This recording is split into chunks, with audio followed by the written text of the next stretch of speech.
Pag-pray mo muna yung katabi mo, hawakan mo yung katabi mo. Lord, pagpalain mo po ang kapatid kong ito. Hayaan mo na palakasin mo po siya ng inyong banal na spirito. Fill her, fill him, O God, with your presence. For in your presence there is fullness of joy. There is peace. There is love. In Jesus' name. Amen and amen. Palakpakan po natin si Lord. Please take your seat. May mga bagay po na mahalaga po sa atin na iniingat-ingatan po natin. Marami po ito. Siguro po, isa ho sa mahalaga na meron tayo na bagay na iniingatan po natin, cellphone. Pakitaas nga po yung mga cellphone po nyo. Pakitaas po ang cellphone. Ayan. At minsan pag nahuhulog, talagang nagre-react ka. Nung minsan nahulog po yung cellphone ko, talagang bumagal po yung yung bagsak ng cellphone, tapos nasalo ko sa baba. Hallelujah. Mahalaga po ito marahil sa inyo o sa katabi mo, sa bawat isa.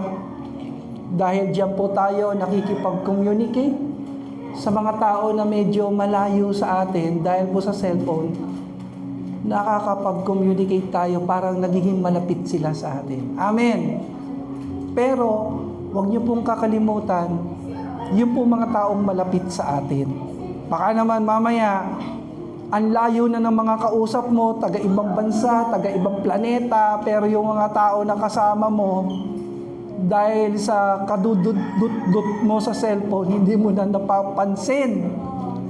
Pakisabi nga sa katabi mo, pasinin mo naman ako. Di ba?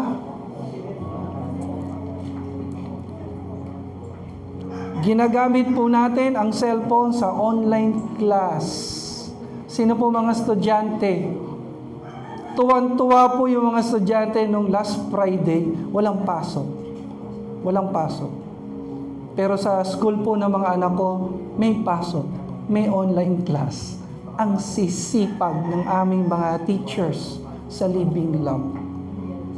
Now, okay po yung online class, huwag nyo lang po sasabayan ng mga pagbabrowse, ng gaming. Focus lang talaga tayo. Ginagamit po ang cellphone sa pagpupromote ng negosyo, ng business. Tama po? And even po sa online mission, may isa ho tayong kabataan dito, inilagay po niya yung mga highlights po ng sermon po natin sa TikTok, sa YouTube. Aba, ang dami pong nagre-respond. Sabi ko, ang galing naman yan. Napakahusay. Mahalaga po ang cellphone, kaya ito po ay iniingat-ingatan po natin.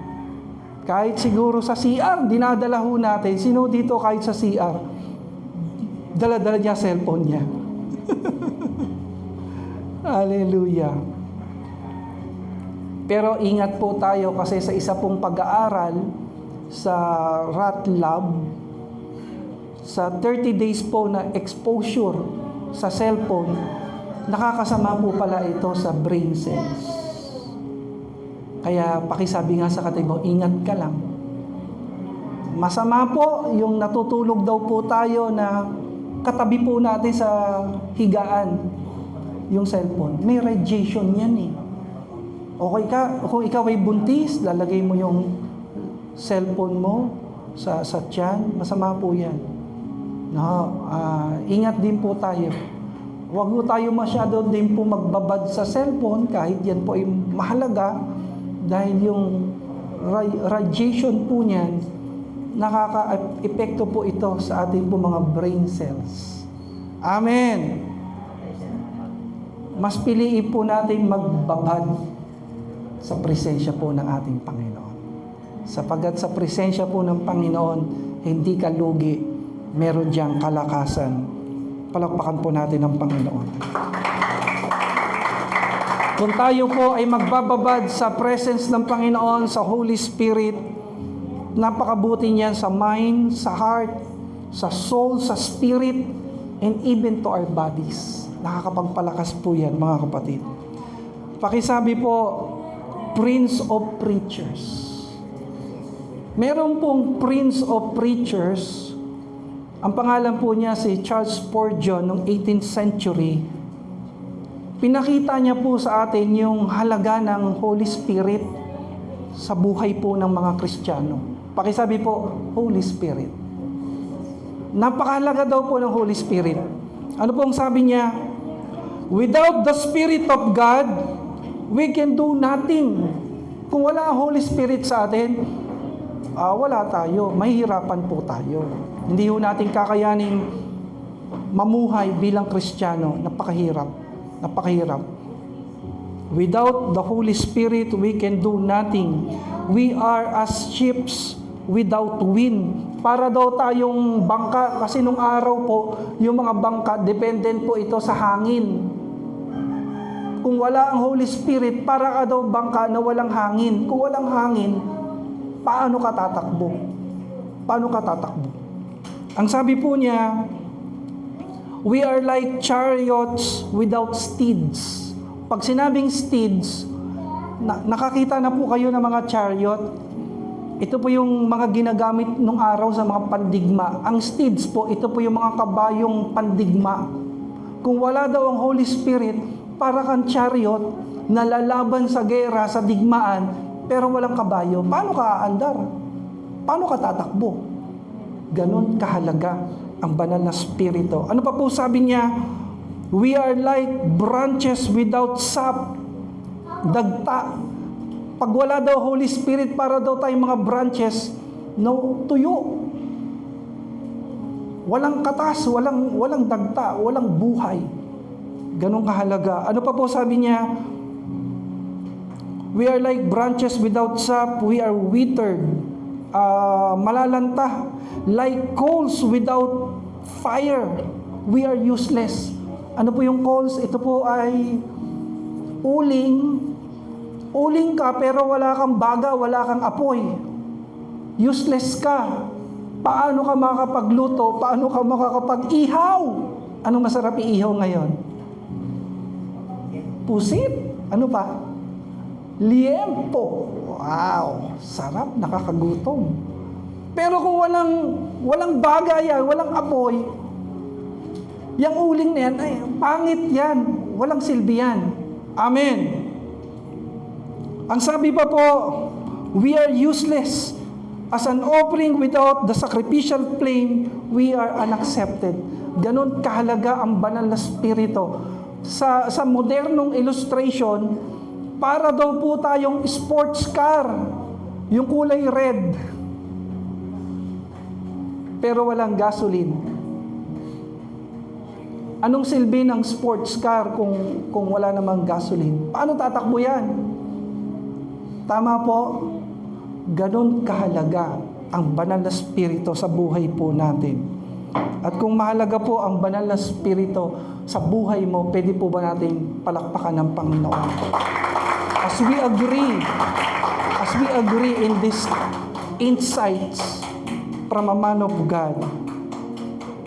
Ang sabi din po ng isa pong man of God, ang pangalan po niya ay si Francis Chan. Si Francis Chan, ang background po nito, pastor po siya sa mega church. Nag-resign po siya, mas pinili niyang magpastor sa community, sa local church, yung maliit na church. Ang sabi po ni Francis Chan, the Spirit of God is inside of you now. You're a new creation.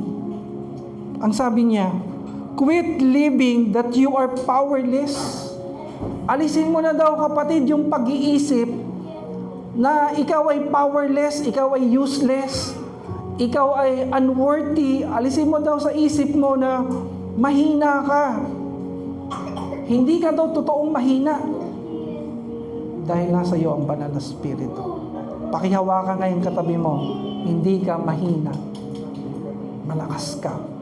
Sapagkat nasa iyo ang banal na spirito. Can we say amen to that? Amen. Ito po, just answer me yes, no, or not yet. Yun lang po, Sagutin nyo lang po ako ng yes, no, not yet. Walang draw. Boxing po yun pag draw. Wala po. Yes, no, not yet, yung hindi pa. Ito po tanong ko. Have you accepted Jesus Christ as your Lord and personal Savior? Yes. Kung talagang tinanggap mo ang Panginoong Yesus bilang Panginoon mo at tagapagligtas, kapatid, gusto ko sabihin sa iyo, nananahan sa iyo ang Banal na Espiritu. Amen. Kaya nararamdaman mo ito, nararanasan mo ito, nakikita mo na kumikilos siya sa buhay mo. Palakpakan po natin ang ating Diyos. Hallelujah! Thank you, Lord, for your presence. Bigyan ko lang po kayo ng mga, pakisabi po, symbols. Dadaanan ko lang ito ng napakabilis. These are the symbols of the Holy Spirit for us to know Him better, para mas ma-appreciate natin yung works, yung activity, yung ginagawa ng Banal na Espiritu sa ating buhay. Okay? So, ito po yung mga symbols of the Holy Spirit na binigay po ng Bible sa atin. Ang sabi dito, symbol of the Holy Spirit, pakisabi po, dove. Bakit dove? Kasi po, nagdadala siya ng peace. Ano pa po? Purity, gentleness. According to Matthew chapter 3, verse 16. So, pag sinabing Holy Spirit, purity yan. Malinis po yan. Amen. Kaya pag dumadating sa iyo ang Banal na Espiritu, lahat ng karumihan, lahat ng kalawang, lahat ng putik na meron po tayo, nalilinis po tayo ng presensya po ng ating Diyos. Amen. Dove. Symbol of the Holy Spirit, pakisabi po, wind. Invisible power, sovereignty, life, according to John 3:8. Hindi mo siya nakikita, pero nararanasan mo siya. Katulad ng hangin. Hindi mo nakikita yung hangin, pero nararanasan mo, nafe-feel mo. That's the presence of the Lord. Ano pa po, symbol ng Holy Spirit? Pakisabi po, oil. Oil. Anointing. Healing. Consecration. According to John 2:27. Pakisabi po, symbol of the Holy Spirit, earnest. Ang sabi po ng Ephesians 1:14, ito daw po ang down payment, guarantee, inheritance. Nung tinanggap natin yung salvation po natin, kasama po ang Banal na Espiritu na ibinigay po sa atin bilang katiyakan ng ating kaligtasan. Can we say hallelujah to that?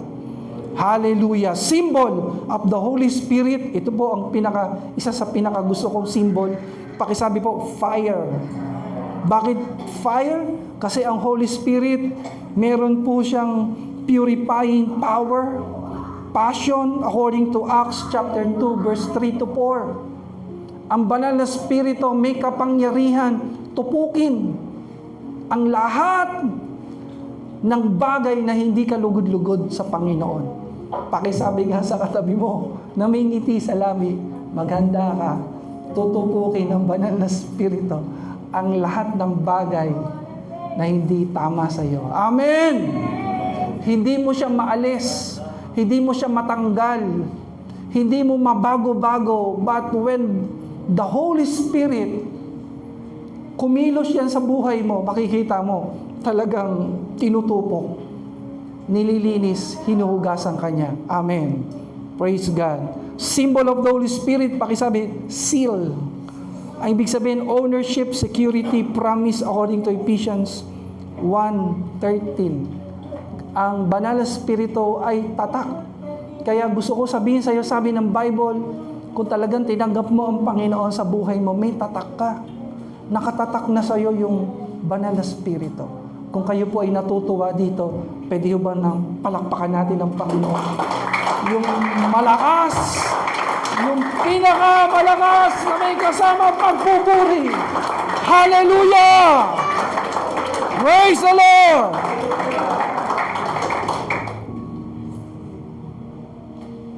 Kaya panalangin po natin, Holy Spirit, continue to give me positive emotions, godly emotions, healthy emotions, such as peace, joy, and love. Gusto ko sabihin sa inyo, ang Holy Spirit nagpapaganda ng kalooban yan. Amen! Kapag may maganda kang kalooban, magkakaroon ka ng malakas na immune system, malakas na pangangatawan, kasi ang Holy Spirit nagbibigay sa iyo ng saya, ligaya, kagalakan, kapayapaan.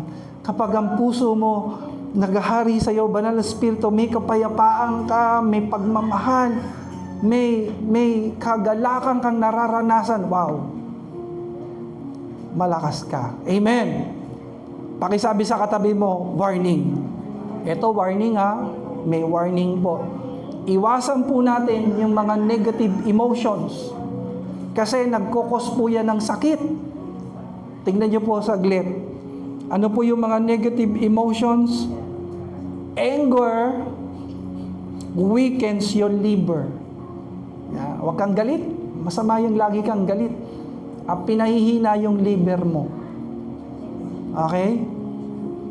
Masama po yan. Kaya kailangan mo ng Holy Spirit kasi pag may Holy Spirit ka, nawawala lahat ng inis, galit, puot. Nagkakaroon ka ng kagalakan at pag-ibig na galing sa Diyos. Amen. Ano pa po? Grief weakens your lungs. Yung, ano ba yung grief? Ito yung masyadong pagdadalamhati. No? Yung masyadong pagdadalamhati, pag masyadong tumagal yan, nakakasama po yan ang pangangatawan. Ano pa po? Sino po dito ang warrior? Yung lagi ka nagwo-worry. Masama po yan. Hindi po mabuti yan. Yung worry weakens your stomach. Kaya yung laging nagwo-worry, laging may ulcer, masama ang tiyan. No, alisin mo yan. Ano pa po? Stress! Stress. Nakaka-stress, di ba? Minsan, lalo pasukan, ang daming ginagawa. Ang daming babayarin. Nakaka-stress sa trabaho, sa mga tauhan po natin, sa mga kasama sa bahay, minsan nakaka-stress. Na po, pakisabi nga sa katabi mo, huwag kang ma-stress. That's bad. That's bad to your health. Stress weakens your heart and brain. Kaya hindi blessing yan. Hindi kay Lord galing yan. Kaya nga sabi ni Lord, do not worry. Huwag kang mag-alala. Hindi kita papabayaan. Kung inaalagaan ng Ama yung mga ibon, ikaw pa kaya? Sabi ng Panginoon, yung mga ibon hindi nagtatanim, hindi nagtatrabaho. Pero may nabalitaan ka na bang ibon na pinabayaan ng Diyos? Kung yung ibon inaalagaan ng Diyos, ikaw pa na kanyang anak, hindi ka rin papabayaan ng Diyos. Can we say hallelujah to that? Hallelujah. Ano pa po? Fear weakens your kidney. Yung sobrang takot. Kaya huwag ka nang manood masyado ng mga horror movies. Yung mga nakakatakot. Yung mga nakikita mo sa Facebook, sa YouTube, mga nagpapatayan, mga, alam mo yun, mga nakakatakot, mga panoorin na hindi mabuti sa kalusugan. Iwasan mo na yan. Amen. Sino po masaya na nasa Kanya ang banal na Espiritu? Binigay ng ating Diyos. Hallelujah. Kaya nga po, panalangin natin, Holy Spirit, give us positive emotions, godly emotions, healthy emotions. Puspusin mo ako lagi ng ganitong kagalakan, ganitong pagmamahal na galing sa iyo. Palakpakan po natin ang Panginoon. Hallelujah. Kaya God has given us the gifts and the fruits of the Spirit. Ganon kabuti ang Diyos. Ganon niya tayo tinatangi. Ganon niya tayo kinikir. He is our maker. He is our creator. Alam niya kung ano makakabuti sa atin, kaya binigay niya ang banal na Espiritu para magbigay sa atin ng kalakasan. Amen. So, mabilis lang po.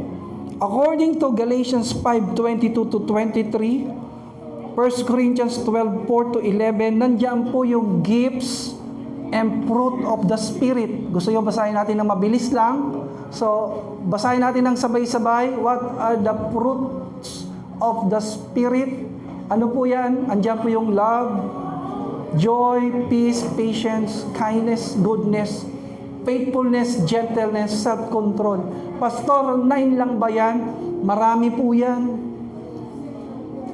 Galatians 5:22 to 23 lang tinignan natin, pero as you study the Bible, marami po yan. Kung ano yung nakikita niyong character, ugali ni Jesus Christ, yun po yung fruit of the Holy Spirit. Amen. Kaya kung ikaw yung taong masayahin, nasa iyo ang banal na Espiritu.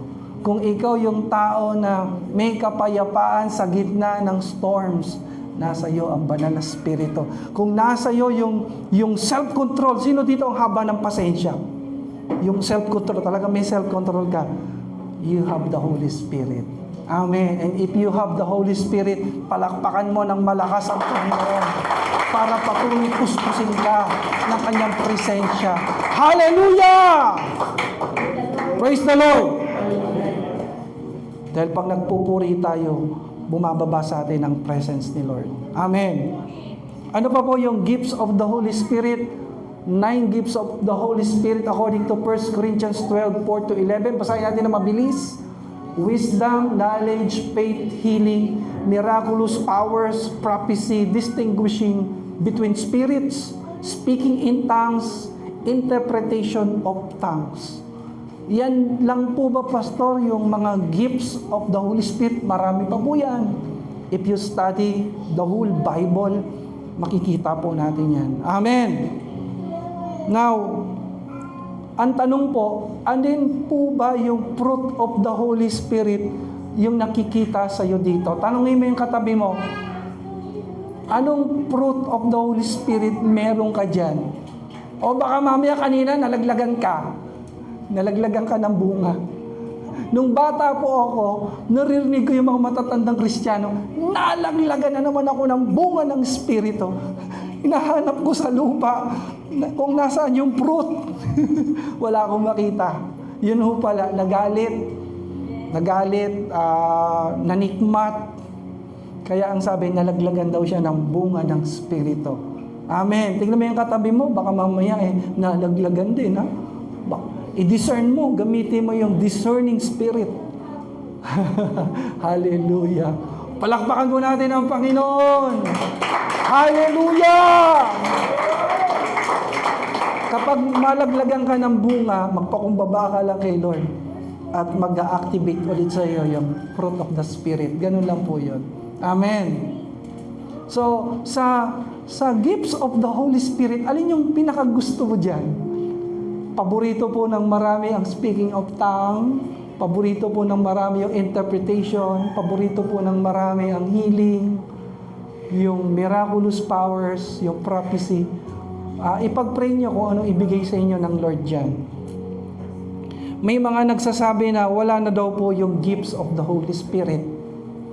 Ako po, ang reaksyon ko doon sa mga nagsasabi na, ay, wala na yung mga gifts of the Holy Spirit na yan.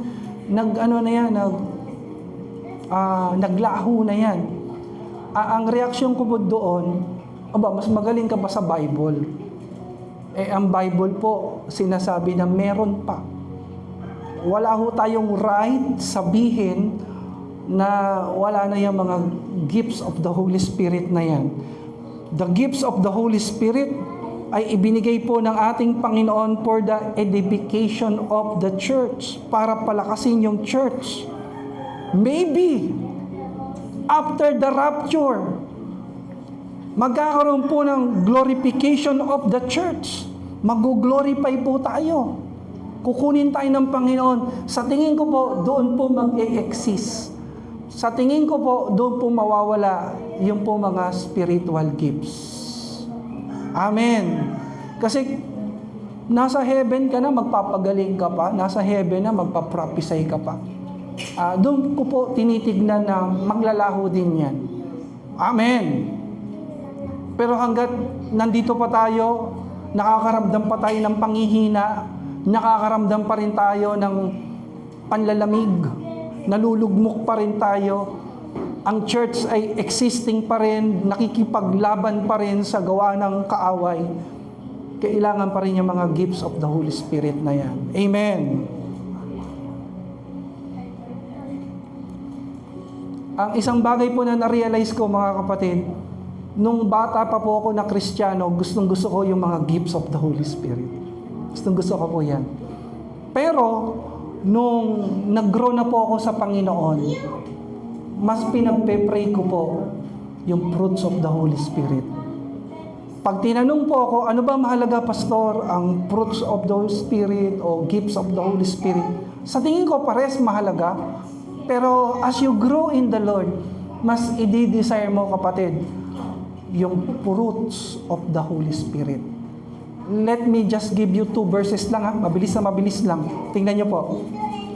Kung bakit mas mahalaga yung pag-ibig, kapayapaan, pagpipigil sa sarili, yung character ni Jesus Christ, bakit mas mahalaga po? Ang sabi ng 1 Corinthians 13:1, if I speak in the other tongues of men and of angels, but do not have love, the fruit of the Spirit is love. Tama po? Ang sabi doon, I am only a resounding gong or a clanging cymbal.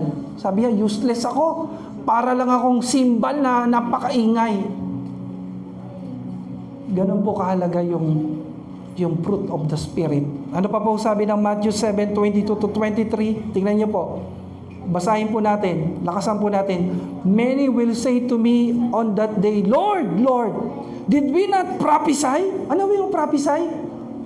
Gift of the Holy Spirit. Tama? Gift yan, di ba? Kasama yan. Ang sabi doon, Lord, did we not prophesy in your name? And in your name, drive out demons? And in your name, perform many miracles? Di ba? Gifts of the Holy Spirit yan. Then I will tell them plainly, I never knew you. Away from me, you evildoers. Sabi ng Panginoon, magsilayas kayo sa akin, hindi ko kayo nakikilala.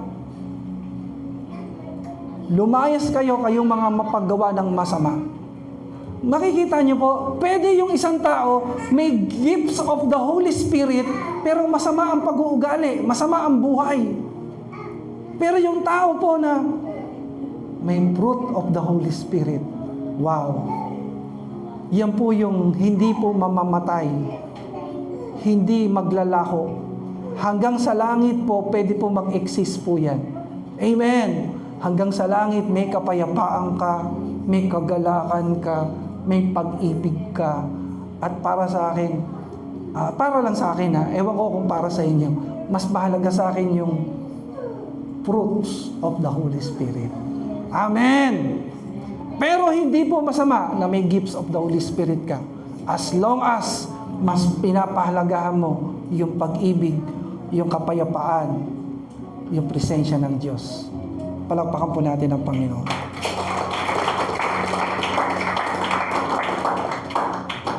As we end, mga kapatid, gusto ko pong iwan sa inyo yung ano ba yung ibinibigay ng banal na spirito sa bawat isa. Ito po yung tinatawag, pakisabi po, manifestation of the Holy Spirit.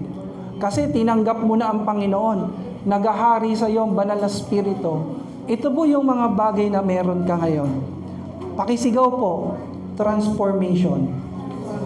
Ano ibig sabihin ng transformation? Binabago ka ng Panginoon. Binabago tayo ng banal na spirito. Mula nung tanggapin natin ang Panginoon at nananahan sa atin ang Holy Spirit, may pagbabago na nangyayari sa atin. Pakitignan mo yung katabi mo, gaano na kalaki yung pagbabago. Pakisabi, malaki-laki na. Ang laki na ng pinagbago mo, kapatid. Yan po ay work ng Holy Spirit. Amen! Hallelujah!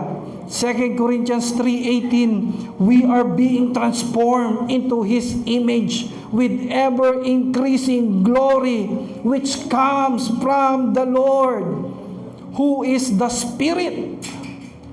Yung Holy Spirit na tumataan sa'yo, tinatransform ka nito, kapatid. Amen! Sa Transformer Part 4, naalala nyo po, si Optimus Prime, ang tanda-tanda niya na puro kalawang na siya, lumang-luma na siya. Pero nung tumapat po siya sa trailer na bago, maganda, nag-transform, di ba? Nakita niyo po? Nag-transform po siya sa isang maganda, malinis, malakas na trailer. Truck. Amen. Ganon din po nangyayari sa atin kapag pinagtapat natin sa Panginoon ang ating puso at sinabi natin sa Kanya, Banal na Espiritu, manahan ka sa buhay ko. Hindi ako kayang baguhin ng asawa ko. Hindi ako kayang baguhin ng nanay ko. Hindi ako kayang baguhin ng religion. Banal na Espiritu, maghari ka sa akin. Baguhin mo ko. I-transform mo ko katulad ni Kristo. At dadaan at dadaloy sa iyo ang Kanyang kapangyarihan. Can we say amen to that? Amen. Pakihawakan ngayon katabi mo. Napakalaki na ng ginagawa sa iyo ng Diyos. Napakalaki na. Ano pa po ang ibinibigay ng Banal na Espiritu?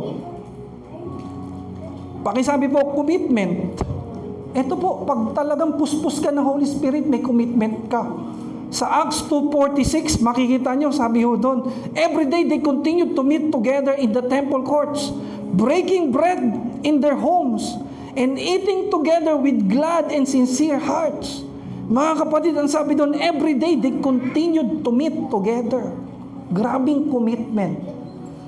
Araw-araw sila ay nagkakatipon para sa Panginoon. Sa mga bahay ng mga kapatiran, masaya silang nananalangin, masaya silang nagsasalo-salo. Pakisabi po, wow. Sana ganun tayo. Amen? Ito po yung mga tao na walang sawa. Talagang hindi sila nagsasawa sa Panginoon, sa isa't isa. Bakit? Sapagat nandun yung banal na spirito na maalab na kumikilo sa kanilang buhay. Amen! Sino ho dito hindi niya pagsasawaan ang kapatiran? O, pakitapik naman sa balikat, hindi kita kailanman pagsasawaan kapatid. Kahit araw-araw tayong magsama, kahit araw-araw tayong mag-fellowship, sapagkat mahal natin ang Panginoon at mahal natin ang kapatiran. Amen! Nandoon po sa kanila yung excitement at yung love for God. Number 3, tapos na po tayo. Pakisabi po, prayer. Dahil sa Holy Spirit, ang tindi ng prayer nila. Yung prayer life nila, kita niyo po sa Acts 2:46, basahin natin na sabay-sabay. Every day, they continued to meet together. Diba? Sabi doon, in the temple courts, breaking breads in their homes, eating together. Araw-araw sila. Sa kabila ng busy po sila, sa kabila ng may persecution, sa kabila ng sila ay nagdarahop, naghihirap, aba, grabe po yung prayer nila. At dahil grabe po yung prayer life nila, grabe din yung mga miracles at ginagawa ng Panginoon. Sino po dito gustong maranasan yung malakas ang kilos ng Diyos? Pakisabi sa katabi mo, pray lang tayo. Araw-araw tayo magpe-pray. Kasi po, bago kumilos si Lord, prayer na muna eh. Prayer na muna. Kapag di ka nagpe-pray, walang kilos yan. Pero the more you pray, nandoon yung malakasang kilos ng Diyos. Amen. Ano pa po? Pag may Holy Spirit ang isang tao, pakisabi po, evangelism. Grabe mag-evangelize yan. Grabe siya sa pagmimisyon. Sa Acts 1:8, basahin natin ng malakas, you will receive power when the Holy Spirit comes on you and you will be my witnesses. A person who has the Holy Spirit will always share the gospel every time God open the doors of opportunities. Lagi yan nagsishare. Sino po dito yung grabe siya mag-share? Basta talagang may pagkakataon, talagang nagsishare ka. At kung minsan tayo pa gumagawa ng pagkakataon, bibili ka lang ng tinapay. Sino po nakaranas yan? Kami po nakakaranas yan. Bibili ka lang ng tinapay, tapos makakita ka ng gutom, walang pambili, magbibigay ka ng tinapay. Amen? At sasabihin mo sa kanya, alam mo, may isa pang tinapay na gusto kong ibahagi sa iyo. Ito ang salita ng Diyos. Di ba? Gumagawa ka ng pagkakataon para maibahagi mo ang salita ng Diyos. Amen. Pakisabi nga sa katabi mo, keep sharing the gospel. Keep sharing the gospel. Bago sila mamatay, bago sila humarap sa judgment day, bago gumawa ng marami ang dyablo sa buhay nila, dalhin na sila sa Panginoon. Dalhin na sila sa Panginoon. Amen. Kaya, buksan po natin yung mga tahanan po natin. Please, buksan mo tahanan mo. Tapos mag-pray po tayo dyan. I-invite natin mga kapitbahay mo. Magpapasopas tayo kung gusto nyo o champurado. At yayain natin sila. Sister Lalaine, sa Tuesday pupunta kami sa inyo. Yayain natin sila. Pagpe-pray natin sila. E-encourage natin sila. Amen! Palakpakan po natin ang Panginoon. Kung bawat isa po sa atin, bubuksan natin yung mga tahanan natin at i-invite natin mga kaklase natin, mga kaibigan natin, mga kapitbahay natin, marami po mapagpapala. Marami mabibless. Tayo pong lahat ay tumayo. Ano pa po ginagawa ng banal na spirito sa buhay natin? Pakisabi po, pakisigaw, generosity. Acts 2:46, they sold property and possessions to give to anyone who had need. Can you imagine mga kapatid? Naghihirap sila dahil sa tindi ng persecution. Pero binibenta po nila yung mga property po nila para itulong sa gawain ng Diyos sa mga kapatiran. Antindi, di ba? Ang nakakagawa lang po niyan yung taong puspos ng banal na spirito.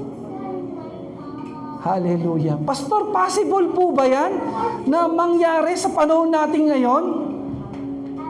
Baka sa Bible lang yan. Hindi na pwede mangyari. Pag sinasabi mong hindi na pwede mangyari, para sinasabi mong nagbago na si Lord. Sabi ng Hebrews 13:8, Jesus Christ is the same yesterday, today, and forever. Hindi nagbabago. Possible po yan. Marami na pong patotoo. Marami na pong patotoo. Marami na pong kwento na may mga kapatiran tayo. Dahil puspos sila ng presensya ng Diyos, puspos sila sa banal na spirito, sa pagmamahal. Grabe po mga kapatid. May mga kapatiran po tayo, talagang ibinibigay po nila yung lupain po nila para pagtayuan ng bahay pa ng bahay. Meron po talaga gumagawa niyan. Pakisabi sa katabi mo, baka ikaw na ang susunod. Hallelujah. Say amen. Ba, kung ikaw ang gagamitin ni Lord para maging daluyan ng magandang lugar para sa gawain ng Diyos, di ba? Pag uwi mo sa Panginoon, pinag-uusapan ka dito sa lupa na, itong church na ito, ginamit si kapatid. Hanggang sa langit po, pinag-uusapan yan. Kahit mamatay na yung mga tao, at ibang lahi na, ibang generation na, ikaw pa rin yung naaalala nila na ginamit ng Panginoon. Amen! Meron po mga ginagamit ng Panginoon, bumibili po ng sasakyan. Nakakita na kami niyan, bumibili po ng sasakyan para may panggamit sa paghayo. Para maraming tao ang masundo, mayaya, madala sa gawain ng Diyos. Amen. Kung meron kang 100 sasakyan ngayon, bigay mo yung isa sa gawain ng Diyos. Hallelujah. Amen. Kung kayo ba, bibigyan kayo ni Lord ng 100 na sasakyan, sino dito magbibigay ng isa para kay Lord? Sabi ng isa, dali lang yan, Pastor. Yes, Lord! Walang imposible sa Diyos. May mga tao po, they are blessed by God, filled by the Holy Spirit. Ginagamit sila, bumili ng mga instruments, sound system, drum set, Brother Seg. Hindi ka na magtatagal ng pagsasabi sa amin na sino gusto mag-donate, sino gusto mag-pledge ng drums. Alam mo, may mga tao na hindi mo pwedeng pigilan. Hindi mo pwedeng pigilan. Gusto nila i-bless yung gawain ng Diyos. Talagang bumibili ng mga sound system, instruments para kay Lord. Hallelujah. Hawakan mo yung katabi mo ngayon. Hawakan mo yung kamay. Yung kamay lang niya. Sabihin mo, yung kamay na ito, pagpapalain ng Diyos. Matinding pagpapala, pinaprophesy ko. Winiwika ko ngayon, pagpapalain ng Diyos. The Lord will bless the works of your hands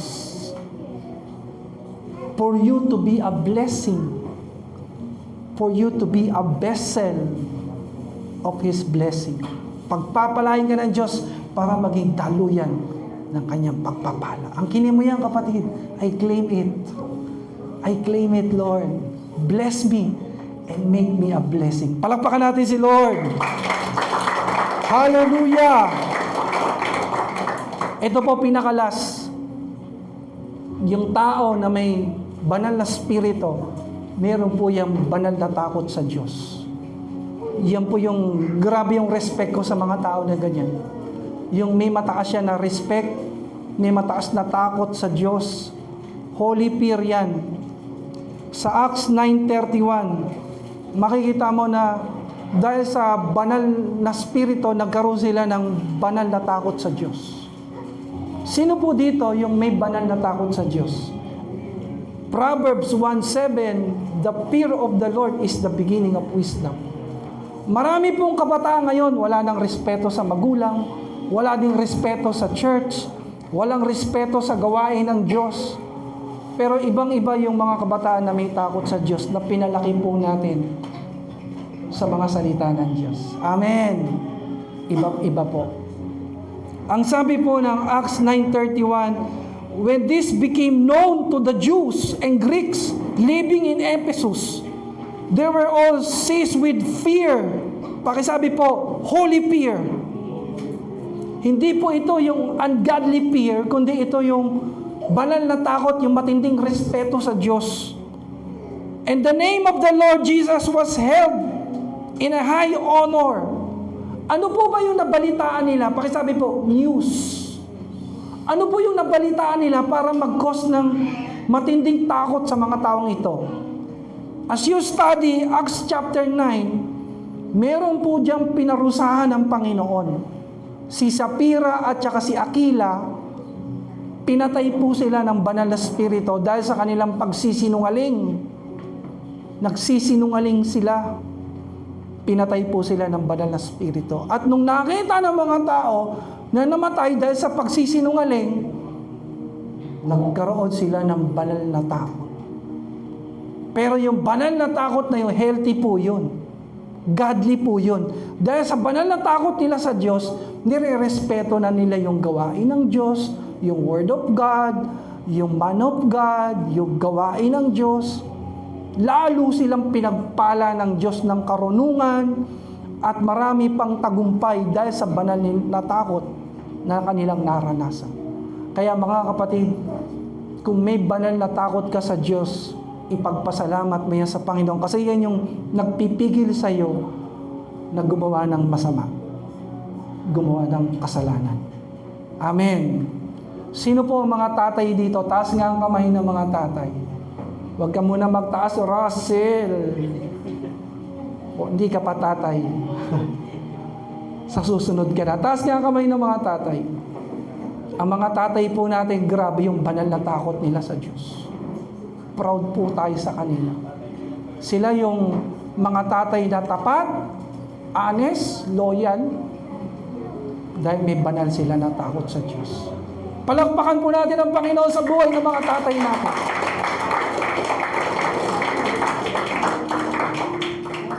Taas nga ang kamay ng mga kabataan. Mga kabataan, you are filled by the Holy Spirit. Sabi ng Bible, pag tinignan mo Bible, mas puspos ang kabataan sa banal na Espiritu. Kung kami puspos, mas higit yung anointing, higit yung kapuspusan na dala-dala po ninyo. Kaya ipagpatuloy niyo yan. Be involved in a mission. Sa mga pagmimisyon, get involved. Gagamitin ka ng Diyos. Hallelujah.